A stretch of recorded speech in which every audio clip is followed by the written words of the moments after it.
Story 21. Part 2. The Sleepwalker and the Guardian, Jinn, Ohio, the fishing trip and the Headless Figure. RJ VISHON, welcome back. My grandmother had a habit of chewing betel leaf. One night, a neighbor came to her for betel leaf. That night, I was very sleepy. I was irritated by their talking. Then I heard the neighbor's mother calling his name. He left. The next morning, the neighbor came to my grandmother and said, "My mother was not at home last night. Who called me?" My grandmother just brushed it off as a mistake. I did not think much of it at the time. Then, in December 2021, a young relative named Jacob came home. Jacob had studied at a religious school. Since the school was closed, he came to the village. A day or two later, Jacob said to me, "Uncle, let's go fishing tonight." I replied, "We are not catching many fish in our pond anymore. To get fish, we have to go to the next pond. But that pond has a cremation ground nearby. It's not safe to go alone." Jacob said, "No problem, Uncle. I study at the madrasa. You know, ghosts run away when they see me. There's nothing to fear. Let's go fishing together tonight." Eventually, I agreed.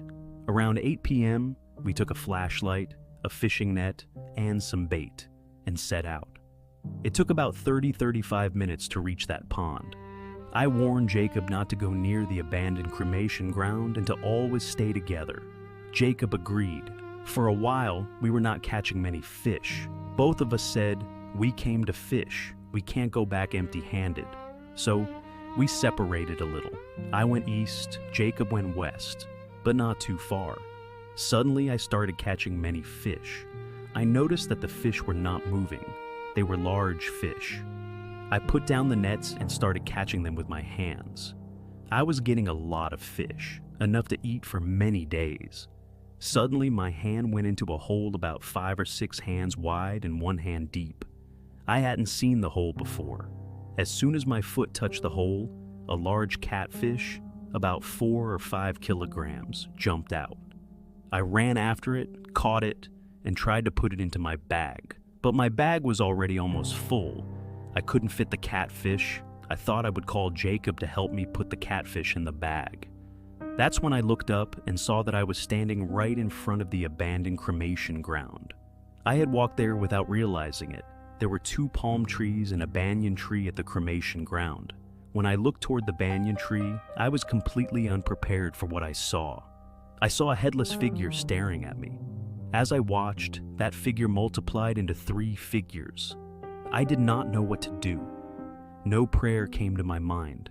I wanted to scream, but no sound came out of my mouth. I tried to run, but my legs were frozen. My entire body was numb with fear. I could not think of anything. The only thought that came to my mind was, this might be my last day. Death is certain. No one can save me now. Then I saw the 3 figures merge back into one.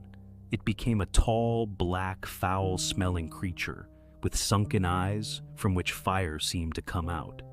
It reached out its hand toward me.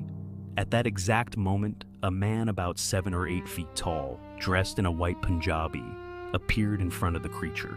They seemed to argue. I could not hear the words. And then they started fighting. The banyan tree and palm trees began to shake violently as if a storm was passing through.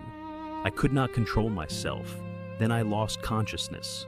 When I woke up, I found myself lying on a road somewhere between the pond and our village home. Jacob was reciting prayers and blowing on me, tears streaming from his eyes. I asked him, "How did I get here?" Jacob said, "I decided to go home alone when I couldn't find you. As I was walking, I heard you calling my name from behind. When I turned on my flashlight, I saw you fall to the ground. I immediately ran to you. I recited prayers for 4 or 5 minutes, blew on you, and you opened your eyes. What happened to you? Why were you acting like that?" Without answering his questions, I said, "Let's go home quickly."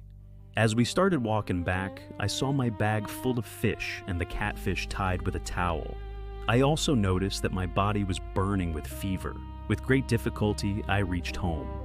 Then I told everyone, my father, grandmother, and mother, everything from start to finish. Note to viewers, The final part reveals the guardian Jinn.